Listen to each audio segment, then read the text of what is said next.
Hello Sagittarius, this is a passion reading for March 15th to the 21st, and I'm calling it a passion reading because we are moving from this energy of Pisces, this sort of foggy, misty, mysterious, ephemeral, mutable, kind of flowy kind of energy. We're moving from that to Cardinal Fire Aries energy, which is dramatically different. And the line is going to be drawn this weekend, where the energy is just going to change over. And so in the meantime, before this weekend, we're going to feel this steam energy. We're going to feel this like burn off of all the confusion and fog that we've been feeling over the last month.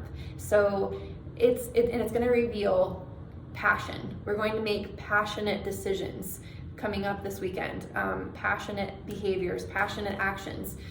This energy is similar to this feeling of a woman being 9 months pregnant, and she had all these thoughts about childbirth and all this stuff before that, but now she's in the final week and she's just like, let's do whatever I have to do to get this baby born.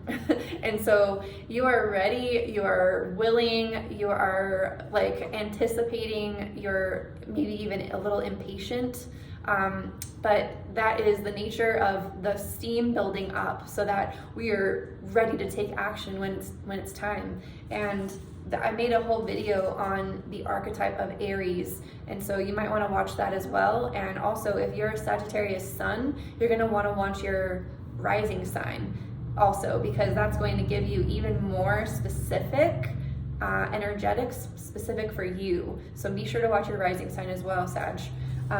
So for you, Sagittarius, this Aries energy is going to light up your house, your fifth house of pleasure, fun, excitement, novelty, interest, play.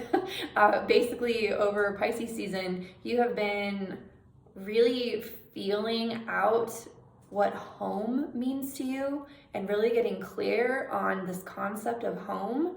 And what you're emerging into is, I am just ready to break free like a lion. Like, you're ready to run around like a lion, making messes and having fun and just being alive. And so, you know, I want to remind you though, Sag, this Cardinal Fire energy is definitely not necessarily sustainable, right? Like, we're not always using the energy to push a baby out to get things done. I mean, that energy is really powerful when we need to actually like focus our attention and get something done in the world or bring something into the world like actively. But usually that energy can be overwhelming and exhausting, and it can really burn us out if we don't temper it with something. So for you, the energy you're tempering this with is actually the energy of the 11th house. That is the house of social circles, of the people that you associate with, of like your tribe, or just like other like community support. So what I see here is that you've been chomping at the bit to have some kind of joy and pleasure in your life. It's like you've been all pent up, and the place, if you try to do this like all on your own, it could actually, like, you could actually burn out a little bit. There could be some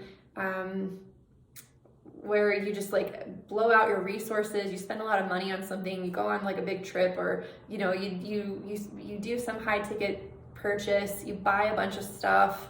You know, there could be this like desire to get a bunch of new stuff in the mail or whatever, and that's not sustainable. We know that it's not, but and it gives you like a nice hit of dopamine, but it's not really going to give you that like oxytocin sort of enjoyment that you're deeply longing for. So my recommendation to be able to temper some of this fire is reach out to people in your community, reach out to your social circle, and tell them that you're looking to have fun, that you're looking to do different things.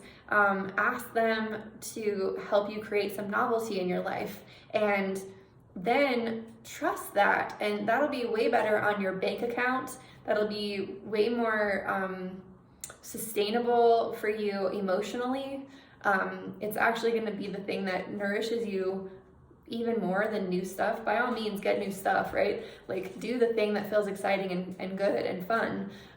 But just know that it's not gonna be a long-term thing. And the whole purpose of this joyful excitement that you're feeling in Aries is actually to set you up to create sovereignty in your life. So if you want to create sovereignty, there's a moment where you have to let go of some of the safety and security you've been valuing and let yourself kind of explore the world to discover what you really want.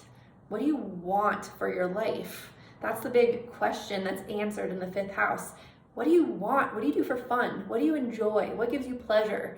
And that information happens before we step into the house of sovereignty, because truly your life is gonna feel super joyless if you claim sovereignty without having the joy of being alive. Who cares about being sovereign if you're valuing certainty, because certainty is safer than fun and excitement and novelty, right? So this is you stepping out of this realm of needing certainty and security at home to stepping into a joyful experience of being alive, so that you can bring more sovereignty into your world and eventually have types of relationships that you want to have. So I mean, it's a cyclical thing, and I'm gonna pull a card for you so that you have another perspective to guide you for the week.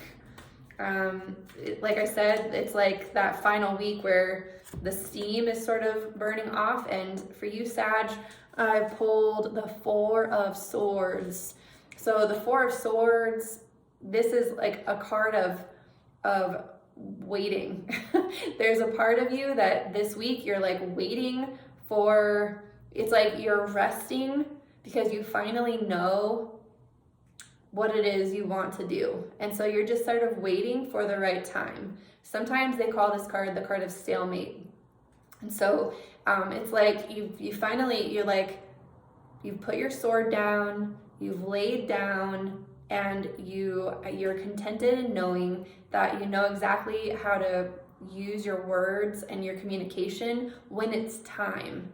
And maybe this week you rest in that, and when the weekend comes, you are prepared to get up. And the next card after this is the 5 of Swords. The 5 of Swords actually speaks into a little bit of like conversation that could bring conflict. And so there may be something that you share in Aries energy with your voice that maybe brings some degree of conflict, but for now you are resting in yourself with the wisdom that you have and knowing what you're going to do. So Sagittarius, you've got an incredible time moving forward. I'm super excited to hear how things go. I am currently doing personal readings. So if you would like to book a personal reading, this is a perfect time. In Aries season, all of us are being born in some way, and so getting a natal chart reading could be a really great time to become more congruent with yourself, especially if you're moving toward this time of sovereignty. There's also like year ahead readings where we break down the energies of the year and how you can best utilize those energies in your life so that you're, planting seeds when you're meant to plant seeds, and harvesting when you're meant to harvest, and push when you're meant to push, and rest when you're meant to rest. So thank you so much. I am looking forward to more of these videos, and thank you for sharing, and I'll see you next time. Bye-bye.